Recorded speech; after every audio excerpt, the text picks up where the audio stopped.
తిరుచానూరులోని కార్తీక బ్రహ్మోత్సవాలలో భాగంగా చివరిగా జరిపేదే పంచమి తీర్థ చక్రస్నానం. అత్యంత వైభవంగా కన్నుల పండుగగా జరుపుతారు.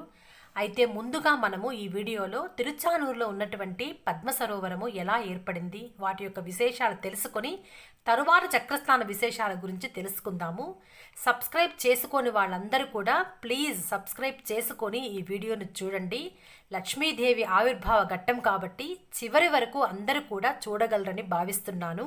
భృగు మహర్షి వైకుంఠానికి వెళ్ళిన సందర్భంలో లక్ష్మీనారాయణ ఇద్దరూ తనను నిర్లక్ష్యం చేశారని మహావిష్ణువు వక్షస్థలం మీద తన్నటం, దానికి కోపించిన లక్ష్మీదేవి వైకుంఠాన్ని వదిలి వెళ్ళిన తర్వాత మహావిష్ణువు కూడా లక్ష్మి లేని వైకుంఠంలో ఉండలేక తల్లిని వెతుక్కుంటూ భూలోకంకు వెళ్ళి ముందుగా కోల్హాపూర్కి వెళ్ళి అక్కడ తపస్సు చేయటము, తరువాత తిరుచానూరుకి చేరుకొని స్వయంగా శ్రీనివాసుడు ఏర్పాటు చేసిన పుష్కరిణే ఈ పుష్కరిణి. అంతేకాదు వాయుదేవుడి ద్వారా దేవలోకము నుండి బంగారు పద్మాలను తెప్పించి ఈ పుష్కరిణిలో ప్రతిష్ఠించి అవి వాడిపోకుండా నిత్యం వికసిస్తూ ఉండేందుకు పుష్కరిణికి సమీపంలోనే సూర్యనారాయణని ప్రతిష్ఠించి 12 సంవత్సరాలు అవి వాడిపోకుండా ఆ లక్ష్మీదేవి కోసము తపస్సు చేసిన గొప్ప క్షేత్రం ఈ తిరుచానూరు క్షేత్రం. చివరికి ఈ కార్తీక పంచమి ఉత్తరాషాఢ నక్షత్రం రోజున పద్మ సరోవరంలో బంగారు పద్మాల నుండి లక్ష్మీదేవి ఆవిర్భవించారు.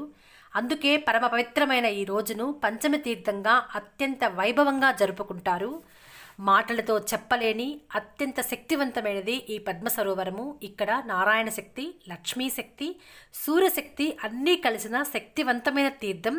కార్తీక బ్రహ్మోత్సవాలలో మొదటి రోజు అనేక వాహన సేవలతో అలసిన పద్మావతీదేవికి చివరికి ఈ రోజున ఈ పంచమ తీర్థం యొక్క వేడుక.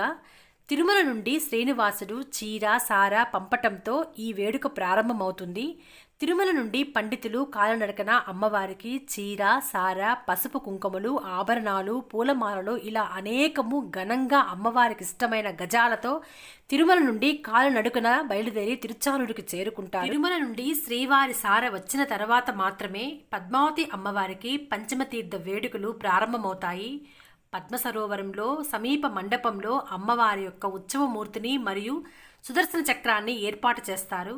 తిరుమల నుంచి వచ్చిన స్వామివారు పంపిన సారెను అమ్మకు అలంకరించి వైభవంగా ఘనంగా అత్యంత వైభవంగా స్నపన తిరుమంజనాన్ని అనగా అభిషేకాన్ని చేస్తారు.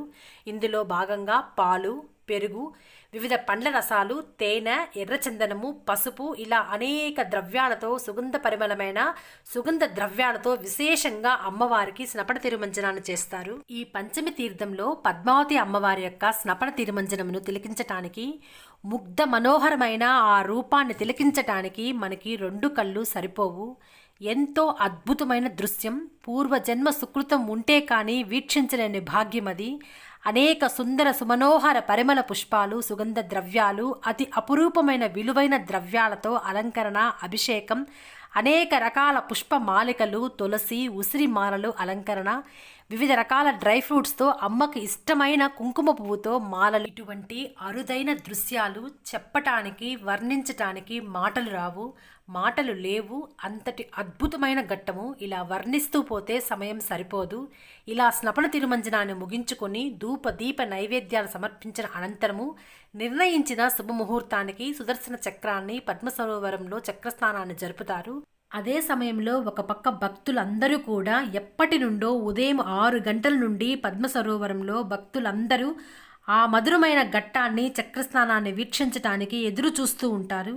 ఎక్కడ నుండో భక్తులు ఈ పంచమ తీర్థాన్ని వీక్షించటానికి ఈ రోజు ఇక్కడికి చేరుకుంటారు. అంతేకాదు మరొక గొప్ప అద్భుతం కూడా జరుగుతుంది. ఈ పంచమ తీర్థ చక్రస్నానం సమయానికి ఒక గరుడ పక్షి తప్పకుండా సంచరిస్తూ ఉంటుంది. ప్రతి సంవత్సరము ఇలా సంచరించటము ఒక అద్భుతము. ఇంతటి మహిమ కలిగిన చక్రస్నానాన్ని ఆచరించటము మన జన్మల దారిద్ర బాధలు తొలగిపోతాయి. అంతేకాదు శ్రీనివాసుడే తన భార్య అయిన లక్ష్మీదేవి కోసము ఈ పుష్కరిణిని ఏర్పాటు చేసి తపస్సు చేసి అమ్మవారిని ఆవిర్భవించేటట్లు చేశాడు. ఇద్దరు కూడా ఇక్కడ కలుసుకున్నారు కనుక ఎవరైనా దంపతుల మధ్య ఎటువంటి ఎడబాటు ఉండి బాధపడుతుండే వారందరూ కూడా ఈ పంచమ తీర్థం రోజు దంపతులు ఇద్దరూ కలిసి కొంగుముడులు వేసుకొని చక్రస్నానం ఆచరించినట్లయితే ఆనందంగా అన్యోన్యంగా ఇద్దరు ఉంటారని ఇక్కడి నమ్మకం. చివరిగా సుదర్శన చక్రాన్ని పద్మ సరోవరంలో చక్రస్నానం ఆచరించటంతో ఈ చక్రస్నానం ముగుస్తుంది. భక్తులు అందరూ సుదర్శన చక్రంతో పాటు గోవిందనామ స్మరణతో స్నానాలు ఆచరిస్తారు. ఇంతటి అత్యంత మహిమగల అద్భుతమైన పంచమ తీర్థపు చక్రస్నానాన్ని చేయటము మరియు అలాగే దీని యొక్క మహిమను తెలుసుకోవటం కూడా జన్మ జన్మల పుణ్యఫలం. ఎన్నెన్నో జన్మల పుణ్యఫలం ఉంటే కానీ ఈ పంచమ తీర్థ చక్రస్నానాన్ని ఆచరించలేము. అయితే రద్దీ చాలా ఎక్కువగా ఉంటుంది. ఈ చక్రస్నాన ఫలం తర్వాత 3 రోజుల వరకు కూడా ఈ పుష్కరంలో ఉంటుందని పండితులు తెలియజేస్తున్నారు. 3 రోజుల తర్వాత వరకు కూడా భక్తులు ఈ తీర్థంలో స్నానం ఆచరిస్తూనే ఉంటారు. ఇంతటి పరమ పవిత్రమైన ఈ లక్ష్మీదేవి ఆవిర్భవ ఘట్టాన్ని విని తెలుసుకోవటం కూడా 7 జన్మల పుణ్యఫలము. చక్రస్నానం రోజే కాకుండా ఎప్పుడు తిరుచానూరు సందర్శించినా ఈ పద్మ సరోవరంలో స్నానం ఆచరించడము అత్యంత పుణ్యము. మనందరి మీద ఆ పద్మావతి సమేత శ్రీనివాసుల కరుణా కటాక్షాలు ఉండాలని మనస్ఫూర్తిగా కోరుకుంటూ ఇటువంటి మంచి మంచి వీడియోస్ కోసము మన ఛానల్ని సబ్స్క్రైబ్ చేయండి, లైక్ చేయండి, మీ ఫ్రెండ్స్ అందరికీ కూడా షేర్ చేయండి.